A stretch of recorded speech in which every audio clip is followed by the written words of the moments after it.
సామాజిక సేవలో తమదైన ముద్ర వేస్తున్న సహనా సంస్థ మెదక్ జిల్లా కొంగోడు గ్రామంలో మరోమారు తన ఉదారతం చాటుకుంది. బాలల హక్కుల రక్షణ, అంతరించిపోతున్న కళల పునరుద్ధరణ ధ్యేయంగా పనిచేస్తున్న ఈ సంస్థ తాజాగా ఒక దివ్యాంగుడికి నడకను ప్రసాదించి అండగా నిలిచింది. గ్రామానికి చెందిన మ్యాకల పోచయ్య కొంతకాలం క్రితం జరిగిన బైక్ ప్రమాదంలో తన కుడికాలను కోల్పోయారు.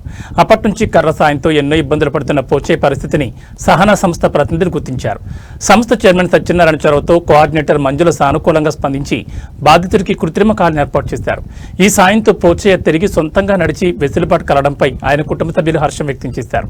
ఈ సందర్భంగా చైర్మన్ సత్యనారాయణ మాట్లాడుతూ జిల్లాలో బాల్య వివాహాలను అరికట్టడం, బాల కార్మికులు లేని గ్రామాలుగా తీర్చిదిద్దడం, గ్రామీణ ప్రాంతాల్లో అంతరించిపోతున్న భజన, కోలాటం, తబలా, వీణ వంటి కళలను బాలలకు నేర్పించడం, ఆరోగ్యమే మహాభాగ్యం అనే నినాదంతో గ్రామ సభల ద్వారా ప్రజల్లో ఆరోగ్యంపై అవగాహన కల్పించడం, కేంద్ర రాష్ట్ర ప్రభుత్వాలు ప్రవేశపెడుతున్న వివిధ సంక్షేమ పథకాలపై ప్రజలకు అవేర్నెస్ కల్పించడం. ఈ కార్యక్రమంలో గ్రామ సర్పంచ్ దుబ్బగాల స్వామి, వార్డు మెంబర్ ఎన్ఆర్ఎం యాదగిరి, మాజీ వార్డు మెంబర్ స్వామి, దుర్గయ్య, వంజరి, ఏగొండ, గణేష్, ఎడ్ల మల్లేశం తదితరులు పాల్గొన్నారు.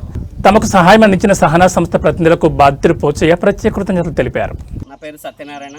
సహనా సంస్థ ఆర్గనైజేషన్ ఈరోజు కొంగోడు గ్రామంలో మేకల పోచయ్య అనే వ్యక్తికి హ్యాండిక్యాప్డ్గా ఉన్న వ్యక్తి కాలు కొట్టేయడం జరిగింది కొన్ని సంవత్సరాల క్రితం.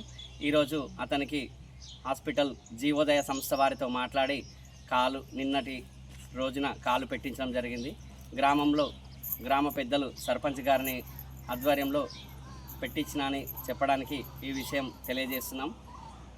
గ్రామ ప్రజలందరూ సహకరించినందుకు సహన సంస్థకు జీవోదయ సంస్థకు సహన సంస్థకు కృతజ్ఞత, అభినందనలు.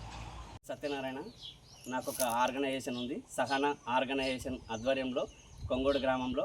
నా పేరు సత్యనారాయణ, చైర్మన్ మాట్లాడుతున్నా.